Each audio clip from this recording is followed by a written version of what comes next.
What's up, guys? It's TechnoViking23 coming to you today with some commentary about Destiny 2.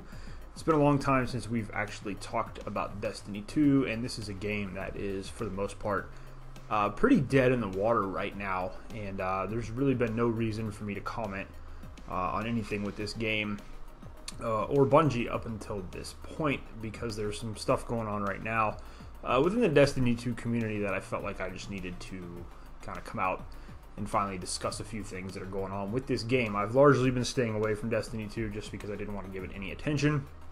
But recently, Bungie did what they call like a community summit, where they invited a whole bunch of people out to give them feedback on Destiny 2. Destiny 2 is in such dire straits right now in terms of player population and in terms of an angry community, just upset at shallow content in the game, that Bungie finally had to bring in some people involved with the community, who unfortunately also happen to be all of the big Destiny YouTubers and Twitch streamers. So already they have a bias for the game, and a lot of them have been reporting in the last few days on how exciting this summit was and how good it went and how excited they are for the future of Destiny 2, which of course they are, because they're making a good bit of money off of ad revenue from you watching their videos on Destiny 2 and watching their Twitch streams whenever they play Destiny 2. So basically the topic of the video today is going to be, we're just going to talk about not pre-ordering the Destiny 2 Fall expansion. And if you haven't picked up the Warmind DLC, if you didn't buy the expansion pass when the game came out, don't buy that either, because it's time to start holding Bungie accountable for the just total screw job they did with Destiny 2, giving everyone a game that they didn't really want. So, you guys know me, I've never been a huge fan of Destiny. I've been actually a big fan of Bungie back in the days, of Halo of course. And I will admit that at the end of Destiny's lifespan, when the game felt pretty full and complete, it was actually in a really good state. I've actually gone back and played Destiny now that it's, you know, fairly a full game. It's got a lot of content in it, a lot of things to do, and it's actually a lot better than what I initially found in Destiny 2 when I first started playing it so I could review the game when it first released. That having been said, for some odd reason, when Bungie decided to make a Destiny 2, they went in a completely different direction with it, a direction really no one asked for. They made the game fairly boring, overall incredibly easy, very oriented towards the casual gamer, I guess you could say, which in a lot of cases isn't necessarily a bad thing. It's just they took it to an extreme with Destiny 2, where there was really no longer any content to grind or play for the hardcore player who wanted to do the raids and do Trials of Osiris and all of the harder, more in-game content that was present in the original Destiny. None of that really came forward with Destiny 2. It was pretty much just a race to see how fast you could get to 335 power level, and then that was pretty much it. The gear's pretty boring. There's no random weapon rolls to grind for, no god rolls to try to get. All the exotics are pretty lame. The weapons just continually drop you the exact same gear over and over and over again. And essentially what the game boiled down to is, let's just go out and grind the public events over and over and over again, because that's much easier than actually sitting through the raid, which was again the best piece of content in Destiny 2. That's been pretty much the case with most of Destiny's lifespan through the franchise, is that the raid content is usually the best content. But in this case, the raid wasn't actually worth doing because the gear that you got from the raid was fairly lackluster.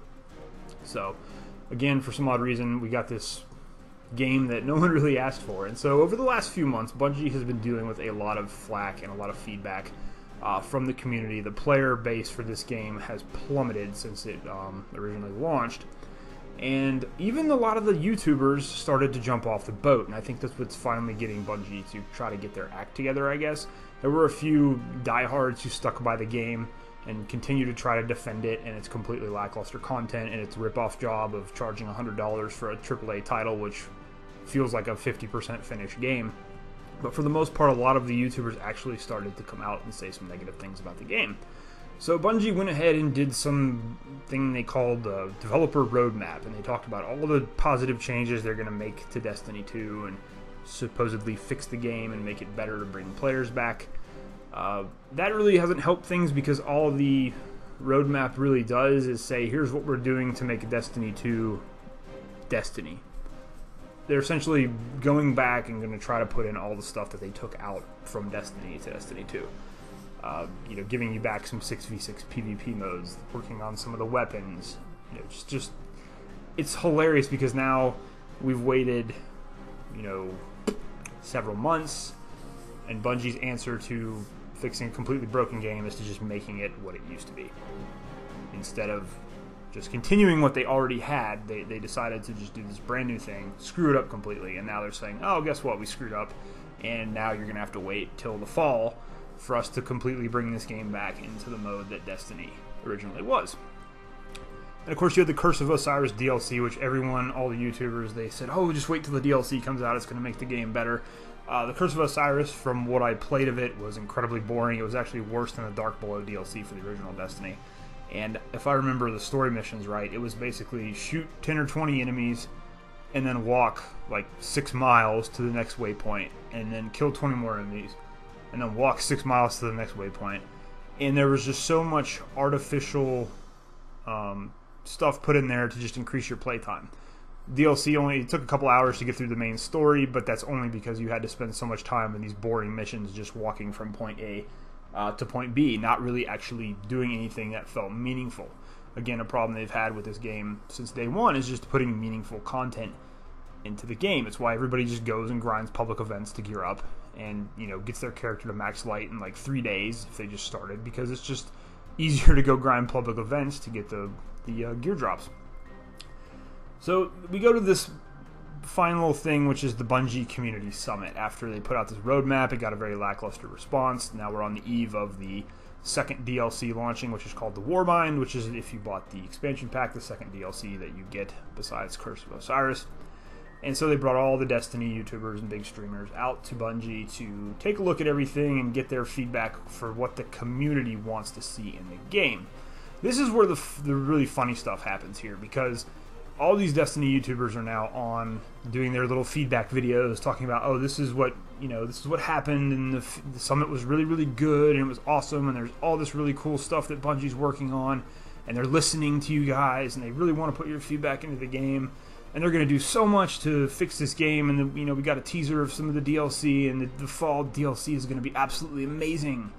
And of course they all give it this glowing review, and then they had what I just had to laugh at. And oh, by the way, we're all under non-disclosure, and we can't actually talk about anything we saw. So everything's going to be really, really cool. Just take our word for it, buy the DLC, and trust Bungie, is what we're back to. So we're back to square one, pretty much, with Destiny and the Destiny community. And it just makes me laugh so much that Bungie has had such a hard problem being transparent about this game, about listening to their community. And yet they continue to say, oh, we're listening to the community, we're listening to the community, we're going to give you guys what you want. And then they do this. It's like basically a big tease. Just bring everybody out to the headquarters, take a look at all the things, show them all the new fun shiny stuff, and then send their army of loyal YouTubers back home to put out videos to entice the community to come back and buy the game and give them another chance. And from pretty much everything we've seen, there's going to be a fall expansion similar to the Taken King that's probably going to be $30 or $40. So I'm just telling you guys right now, when they start to hype it up, don't believe it. When they offer the pre-orders and the pre-order bonuses, don't fall for it. If you haven't bought the Warmind DLC, don't do it. Just, it's time that Bungie is punished for this absolute debacle of a AAA title from a developer that has become, just in my opinion, a laughing stock of the industry in terms of developing and updating a game and just making a good game anymore. And people, we just have to stop supporting this stuff if we want to see changes happen. We've seen positive changes happen in games like Battlefront 2 with EA. Even the outrage over Mass Effect Andromeda pretty much got BioWare to drop the game and EA to drop the game, which is kind of unfortunate. But we're seeing these days now and more, especially you see the outcry over the loot boxes, all the stuff that's going on with that legislation and whatnot. And we're seeing that the gaming communities can have a positive outcome, positive effect on these big-time companies. Bungie's not hurting for money. Activision's certainly not hurting for money with the success of Overwatch and their other titles. So it's time to start hitting Bungie where it hurts the most, and that's in the pocketbook. Because if they start missing their goals for the games or for these expansions, they're going to start getting it big time from Activision, and they need to be getting it big time from the community. We don't need any more of these just hilarious YouTube videos where these YouTubers run out to Seattle, get their free content from Bungie and get to see behind the scenes, and then they come back and tell everybody how amazing the next game is going to be, how amazing the next DLC is going to be, how for the 17th time we need to trust Bungie, even though Bungie has done nothing but screw over their community time and time and time again with the original Destiny and then with Destiny 2. They're one of the most dishonest developers. They've proven that time and time again based on just comments from some of the devs at Bungie. They'll say one thing and then turn around 3 months later and come back and say, oh no, we actually were doing it that way. We told you guys we weren't, but we really were. And they're just very dishonest. And they have done nothing but screw their community from day one, and yet they still have this massive loyal fan base who continues to reinforce their behavior by purchasing their games, by buying the DLC, by spending money on the stupid microtransactions. And again, I'm not going to tell you not to buy the game. Of course, it's going to be your choice at the end of the day if you want to waste your money on this. But I'm just going to tell you right now, please, please, please do not pre-order Destiny 2's fall expansion. Because if you do, all you're saying is that, you know what, I've been complaining since day one about how bad this game is and about how bad this developer is. But you know what, screw it, I'm going to go ahead and reward them ahead of time. I'm going to give them my money before I see a finished product, which I can guarantee you is not even going to be a finished product, because Destiny 2 has never been a finished product. You essentially paid $100 plus for a game that was maybe half finished. That, like the original Destiny, it seems like there was stuff cut out of the game again. It's just not a finished product. And then we've even seen more information come out since the game was launched that Bungie felt like they didn't have enough time to finish the game, and they had to rush it out, and they're getting pressure from Activision, and it's just, how many years are we into this franchise? And this is rookie stuff, guys. This is rookie stuff from a small-time developer. Like, there's almost an excuse for Hello Games screwing up No Man's Sky as bad as they did, and then look at the way they've fixed the game since. But they were a brand new developer to this whole AAA title stuff. They didn't know what, they had a tough time going. It's no excuse for what they did. Releasing No Man's Sky in the shape that it was an absolute joke. But you have to look at all these other developers out there who do better than Bungie on much smaller budgets and just continue to put out decent product. Whereas Bungie, this supposed AAA developer with this huge budget and backing from Activision, just can't even seem to get it right. And even 4 or 5 years into their franchise, they're still screwing it up. And they're so desperate that they had to rally all the troops to the headquarters and then send them all out again to say, hey, go out there and hype up your sub count, your sub base. And it's really interesting to see how fast the Destiny YouTubers jump back on board the ship, because a lot of them had jumped off the ship in a way. But I think what's happening is they're noticing that they have to try different games and try to play other games and get them out to their community, and their community just isn't digesting it the same way.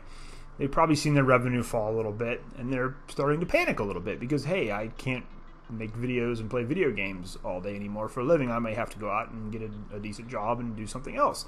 So there's a little bit of panic going on there. So that's really all Bungie has to do, is wave the carrot in front of the rabbit and say, hey, we'll give you this, come on back and hype our game up for us and give us some positive press, and the next thing you know, everybody's pre-ordering the fall expansion. At least that's the way they would want it to happen. So again, I'm just here to tell you, please just do not pre-order anything else from Bungie. Do not support them financially. Do not give them any money until you see some honest reviews of the product, especially for this so-called fall expansion that's coming out. And keep in mind that you're also basically having to wait an entire year for them to fix a game that they sold you for full price that wasn't complete when they shipped it to you. And then they're going to make you pay again when they fix it. Now the fixes and all that stuff are probably they're mostly going to be free. Everybody who doesn't buy the DLC is still going to get the general changes to the game. But in order to get the full experience of all the content of the game, you're going to have to pay again down the road in September. And don't be surprised if they do what they did with the original Destiny and make everything obsolete and kind of force you into having to buy the DLC. But it doesn't seem to matter, because the Destiny community, it's kind of like that abusive relationship. They just continue to come back no matter how many times they get punched in the face. They just love it, or kicked in the balls. They just keep coming back for more no matter how many times it happens to them. They just do not learn. So let this be the last straw, guys. Let the Destiny franchise fall on its face. Let Bungie, dig their own grave and lose their player population. And maybe, just maybe, this franchise will die out. Or they'll finally get off their asses and fix it and make it a decent franchise. Anyways, guys, I've rambled on for far too long about this. I would love to know your comments down below. Oh, I did see in the trailer for the DLC, they are bringing back the Suros regime. So here we go again with Bungie recycling content they said wasn't coming back. Same old thing with them. But let me know down below what you think overall about Destiny 2. Are you still playing Destiny 2? Are you excited for the community summit and the roadmap they've given you? Or are you just fed up with Bungie's crap and just done with the franchise in general? Like I said, guys, it's going to do it for me. Hope you guys are having a great day. As always, thank you for watching, and I will see you again next time.